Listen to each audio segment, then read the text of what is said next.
Maupay nga adlaw, hayayo nga tanan, pa-like, nalata akon video, tas follow, salamat.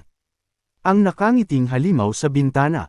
Si Mario ay isang truck driver na sanay sa pagbibiyahe sa malalayong probinsya.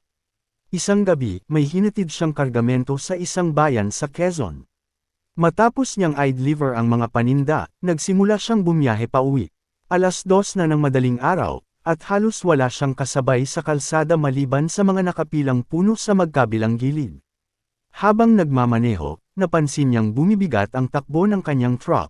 Ilang saglit lang, bigla na lang itong tumigil. Sinubukan niyang paandarin ulit, pero hindi na gumana ang makina. Naisipan niyang bumaba upang tingnan ang problema. Habang abala siya sa pag-aayos, napansin niyang may lumang bahay sa di kalayuan. Ang bahay ay gawa sa kahoy at halatang matagal ng abandonado. Walang ilaw, at may mga sirang bintana na parang pilit na tinakpan ng kahoy. Ngunit nang tingnan niya itong mabuti, parang may aninong gumagalaw sa loob. Muli siyang bumalik sa pag-aayos ng makina, pero hindi niya mapigil ang mapatingin sa bahay. Dito niya napansin na sa isa sa mga bintana, may nakasilip, isang nilalang na hindi niya maipaliwanag. Payat ito, mahaba ang leeg, at may manipis na mukha na hindi pangkaraniwan. Ngunit ang pinaka-nakakatakot, nakaunat ang bibig nito sa isang malapad na ngiti, at nakatitig ito mismo sa kanya. Nanlamig si Mario, kinusat niya ang kanyang mga mata, umaasang imahinasyon lang niya iyon. Ngunit nang muli niyang tingnan, mas lumapit ito sa bintana, nakangiti pa rin. Parang lalo pang lumapad ang bibig nito, na para bang hindi na normal para sa isang tao. Sa matinding takot, sinubukan niyang umakyat sa truck at sindihan ang makina. Paulit-ulit niyang iniikot ang susi, ngunit hindi pa rin ito umaandar. Nang mapatingin siyang muli sa bahay, wala na sa bintana ang nilalang.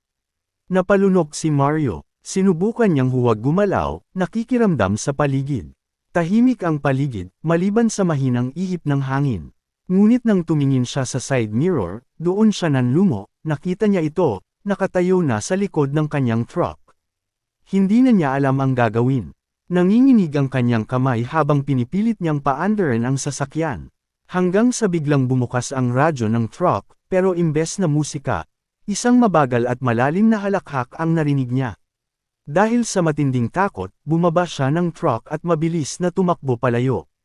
Wala siyang pakialam kung saan siya mapadpad, basta't makalayo lang siya sa lugar na iyon. Hindi na niya namalayan kung gaano siya katagal tumakbo, pero nang may makita siyang ilaw mula sa isang gasolinahan, huminto siya roon. Hingal na hingal siyang lumapit sa bantay at ikinwento ang nangyari. Ngunit laking gulat niya nang sabihin ng matandang nagbabantay.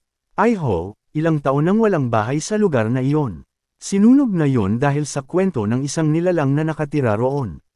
Lahat ng nakakakita sa kanya ay hindi na muling nakikita.